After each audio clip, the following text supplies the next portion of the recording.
I'm Dr. Joe Esposito, and welcome to our podcast, For the Health of It. Remember to subscribe to our podcasts, and I'll help you naturally get well and stay well. The information presented on this program is not intended to take the place of your personal physician's advice, and it is not intended to diagnose, treat, cure, or prevent any disease. Discuss this information with your own physician or healthcare provider to determine what is right for you. Are you suffering needlessly? Dr. Joe can give you advice on how to naturally get well and stay well. Dr. Joe Esposito. Hey folks, Dr. Joe here. Hope everybody's having a wonderful day. Today is one of my fun shows. I like this one. In fact, this is the only show that I do sort of a repeat on every year. And we're going to talk about the food-romance connection. We're going to talk about how food affects your love life. Because a lot of times patients come to our offices and they will say to our doctors, oh gosh, I'm not functioning like I used to. I don't have the drive that I used to. I don't have the passion that I used to. And is it just getting old? And the answer is, well, a little bit. Getting old does have is a player in this game, but it doesn't necessarily have to be the reason for it. Now, this show is going to be a little more adult themed.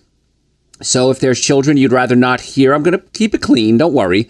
But we're going to talk some adult topics and adult themes here. So if you have children, you may not want to, if you don't want them listening, good idea to change channels now. It's the first time I'll ever tell you to change channels on me.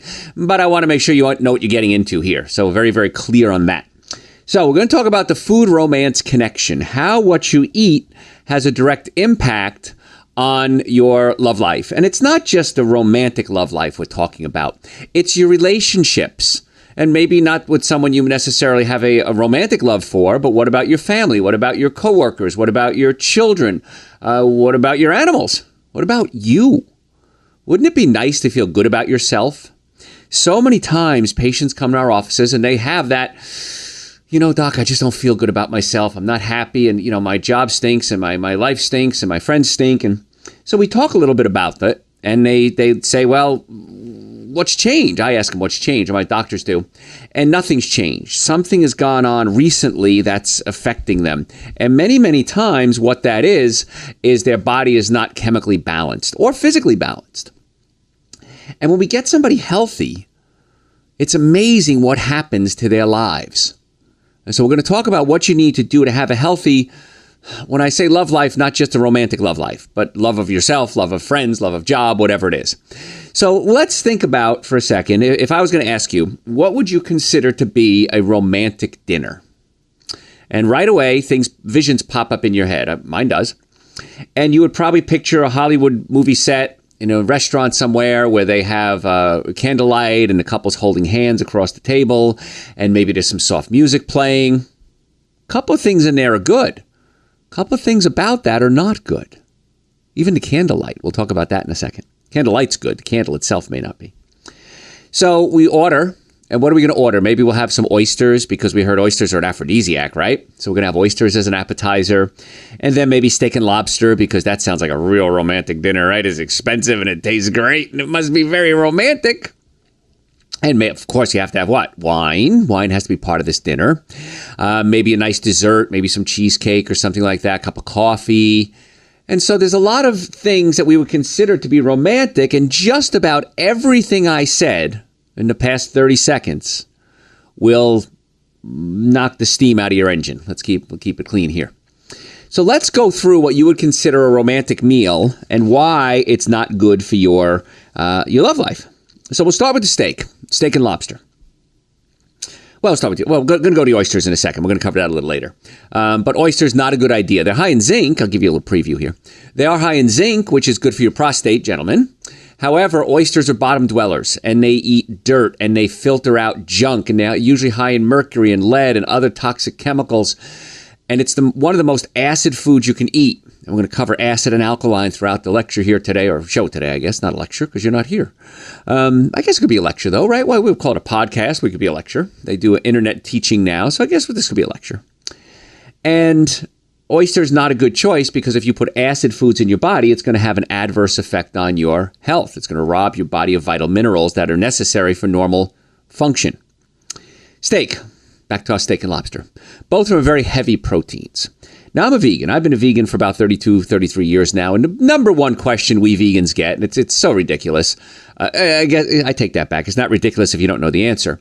But we get it all the time. And that is, where do you get your, say it with me, protein? Right, I know what you're thinking. Where do you get your protein from? Your body only needs about 8 to 10% of its total intake as protein. Anything beyond that is wasted. And that protein has to be processed through your body and broken down and passed out. And that process occurs in your liver and in your kidneys. Now, years ago, way back when I started practice, 33 years ago, we didn't see a lot of kidney patients. So a lot of back pain, neck pain. I'm a chiropractor. I'm board certified in chiropractic, orthopedics, pain management, double board certified in nutrition, BS in nutrition, retired dietitian, award-winning author. This show is heard coast to coast and around the world and been in practice, like I said, 33 years. So patients come in and they say, they would come in for neck pain and back pain. This is early on when chiropractors were well known for getting rid of pain. And we kind of cornered the market on that. And then people started realizing that chiropractic is a lot more than just back pain and neck pain, because shows like this get out there and the media now you have much more better access to media. And you realize that chiropractic is about getting the body functioning normally, pain being one of the things people come see us for. So if you have a pinched nerve, you might have pain, but that's only 10% of the nerves. 90% of your nerves don't feel pain. They control organs. So patients now come into us with neck pain, back pain, shoulder pain, car accidents, sports injuries. Never saw a car accident where the car was damaged where the occupants weren't, ever.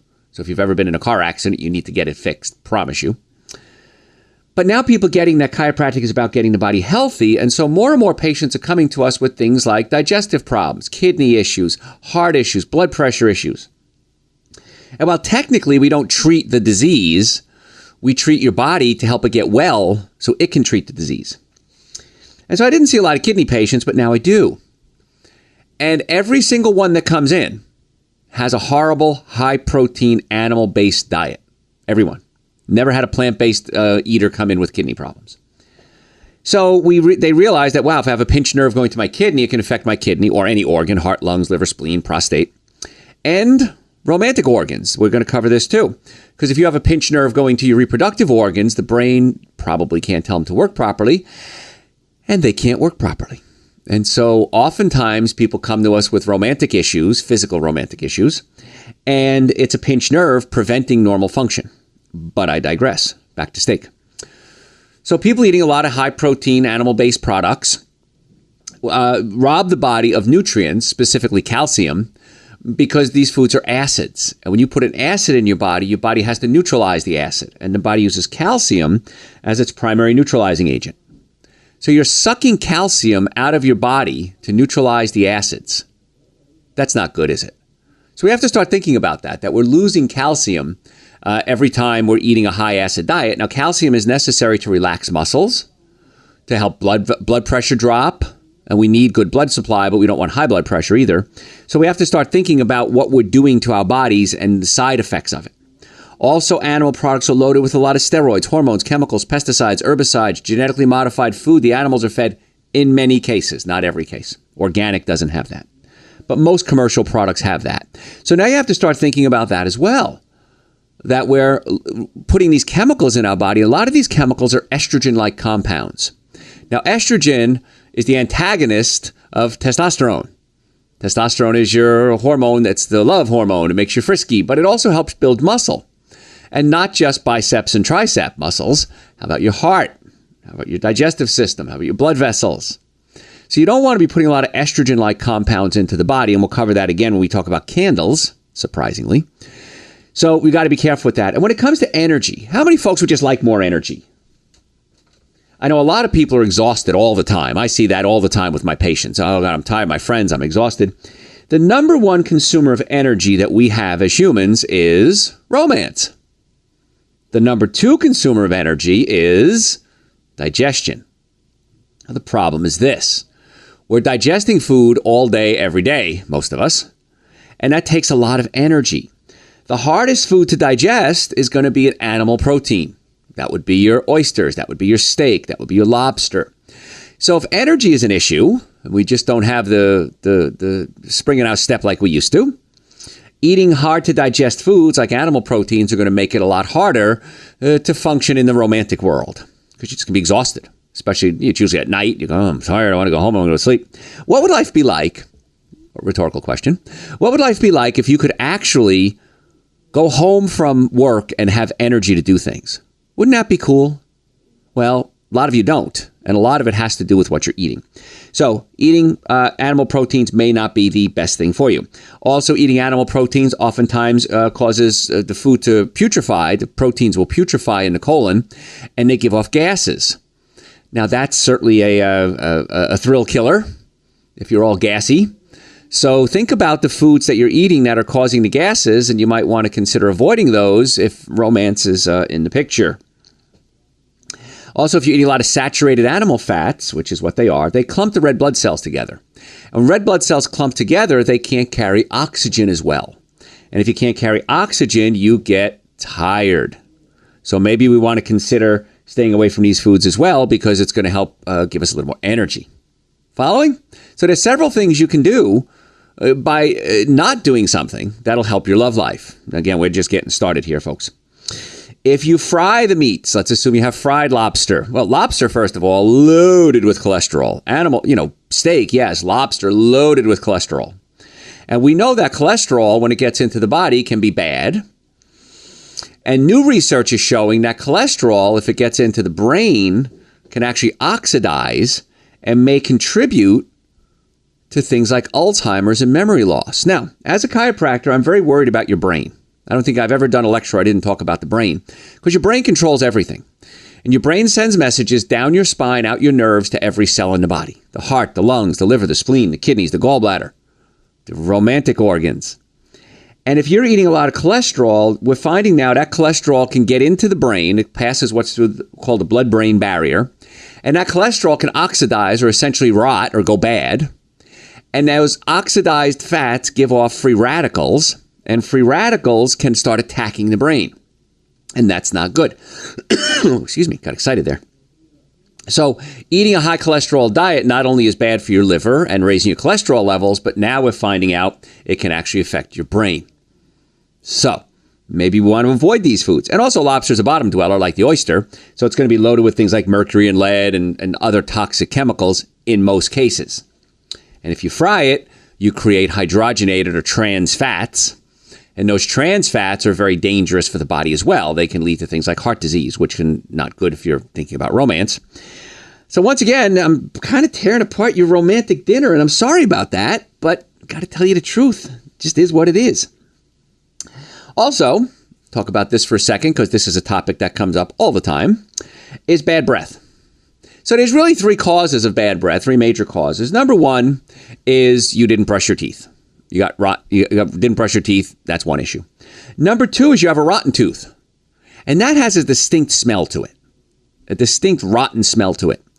But if you have bowel breath, I don't know what else to call it. It smells like potty. That usually is a sign, in fact, I've never seen it not be a sign, of a digestive problem.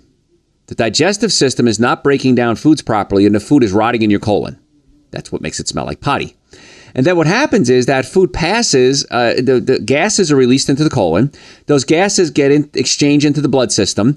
The blood system takes these gases up to the lungs where they exchange with oxygen, and they come out through your breath. And that's why you may have seen people that when they may have brushed their teeth and they still have this potty breath. Well, the reason is, now you know, is it's usually a colon problem. They're either constipated, their bowels aren't moving 2 to 3 times a day, they may have acid reflux or heartburn, which means you're not breaking the proteins down properly. And the quick way to fix that is you got to fix the digestive system. You can brush and floss and take mints all day, but if you have that potty breath, it's almost always a digestive problem. So you got to fix that. So meat can rot in your colon and give off this horrible, nasty gases, and that can cause problems as well. And then you get the bloating with the gases as well. And of course, if we're going to be in a situation where someone sees us perhaps in a less clothes, I'm trying to see how to say this nicely, we want to look nice. We want to look at a flat stomach, right? You don't want to have this big bloated gut sticking out. So a lot of reasons why that steak and lobster and oyster appetizer wouldn't be a good choice for you. Now, folks, again, I'm a chiropractor. If you'd like to make an appointment to come see us, we have offices in Marietta, Duluth, and Stockbridge. We would love the opportunity to be your doctors. So if you have neck pain, back pain, shoulder pain, numbness, tingling, I recommend you get it checked because pain is a warning sign. It's telling you that something's wrong. The pain is not the problem. What's causing the pain is the problem. And you need to get that fixed if you want to obtain health. Because remember, nerves can also affect organs when they're being pinched. 10% of the time they hurt, 90% of the time they don't. So if you're sick and tired of being sick and tired, if you're ready to get well, I want you to go to my website, drjoeesposito.com, or just Google Dr. Joe and set up a time to come see us. Once again, offices in Marietta, Duluth, and Stockbridge. We accept all insurances. We accept people with Medicare. We still accept Medicare. Car accidents. I have never seen a car accident where the car was damaged where the occupants weren't. Ever. And you need to get that checked as soon as possible. Now, whether the accident was yesterday or 50 years ago, you need to get it checked as soon as possible. And if it's a recent accident, the sooner you get it checked, the less likely you are to lose some of your rights. Because insurance companies are always looking for ways to not pay their bills. And one way they do it is, well, you didn't go to doctor right away. We have ways around that, but you need to get it checked as soon as possible. So go to my website, make an appointment right now. Don't wait. Get off your fanny. Don't be one of these patients that say, oh, I wish I'd done this sooner, which I hear all day, every day. drjoeesposito.com, or just Google Dr. Joe. We'll get you set up as soon as possible. So talking more about how food affects your love life, one of the things that people like to think about, of course, is a glass of wine. And a lot of you come home from work and say, I just need a glass of wine to unwind, or beer, or vodka, or scotch, or whatever it is. And you think that it's actually helping you, and in reality, it's hurting you.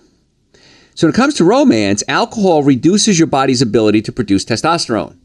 Testosterone is your love hormone. And so it will definitely have a dramatic effect on your ability to function. Now, you may think that you're relaxed, and you may think that you're sexy and you're cool and you could dance and, you're funny. People get good looking when they drink, right?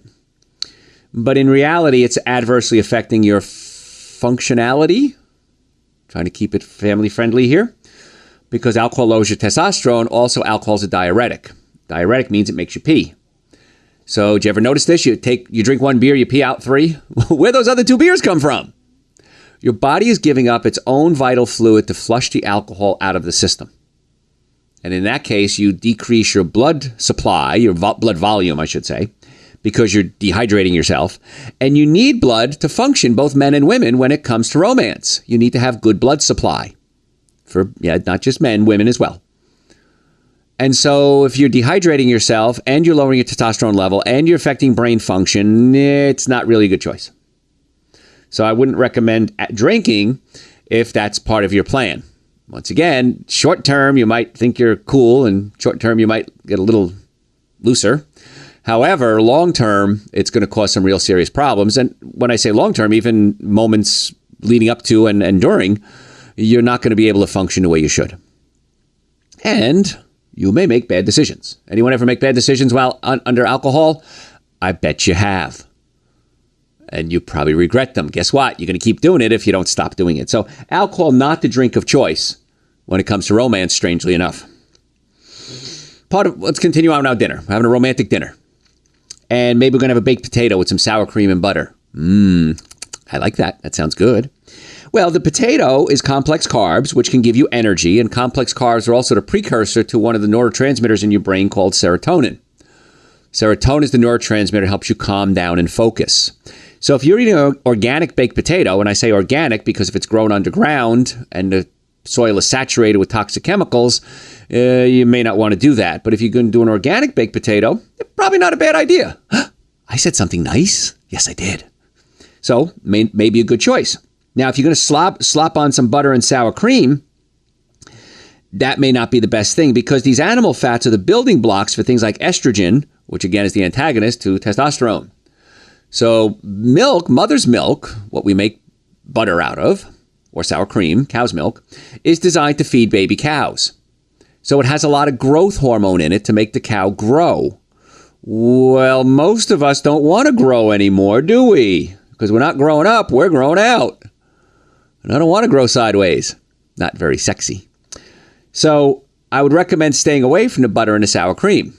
If you have to put something on it, try olive oil, a little salt and pepper. Sauteed mushrooms, by the way, would be a good choice because mushrooms have something in it called beta-glucan. And beta-glucan stimulates your immune system.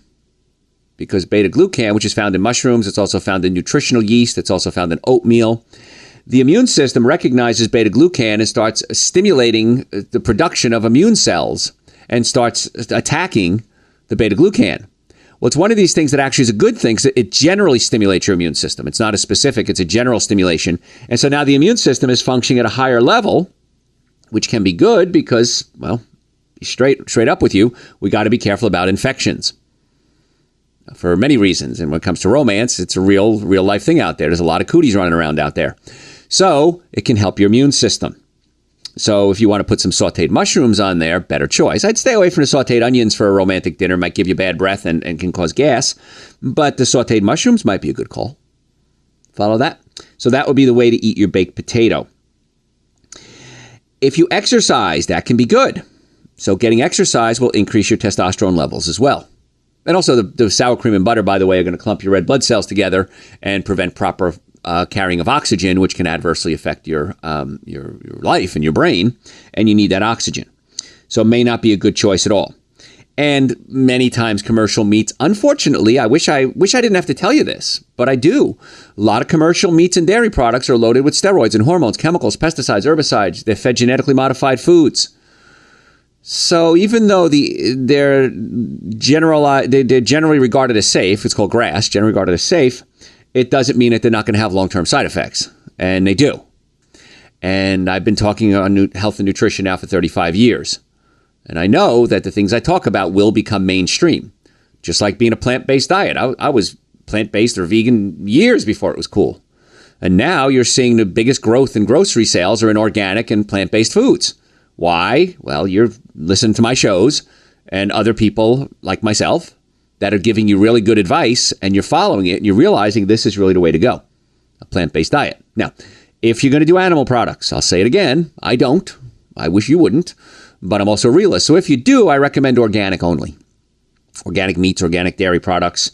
Ultimately, I'd love to get you off those things because you're probably going to live a whole lot longer. One study I read showed if you give up just dairy, you can add 8 years to your life. If you give up all animal products, 11 years added to your life on average. I like those odds. I like living an extra 11 high-quality, high-energy years. I had one of my staff come to me the other day and say, Dr. Joe, I'm looking at he's talking about himself. I'm looking at my own personal life and my own career. He says, and I want to be here forever, love working with you. He says, do you plan on retiring anytime soon? I said, retiring? I said, I'm just getting started.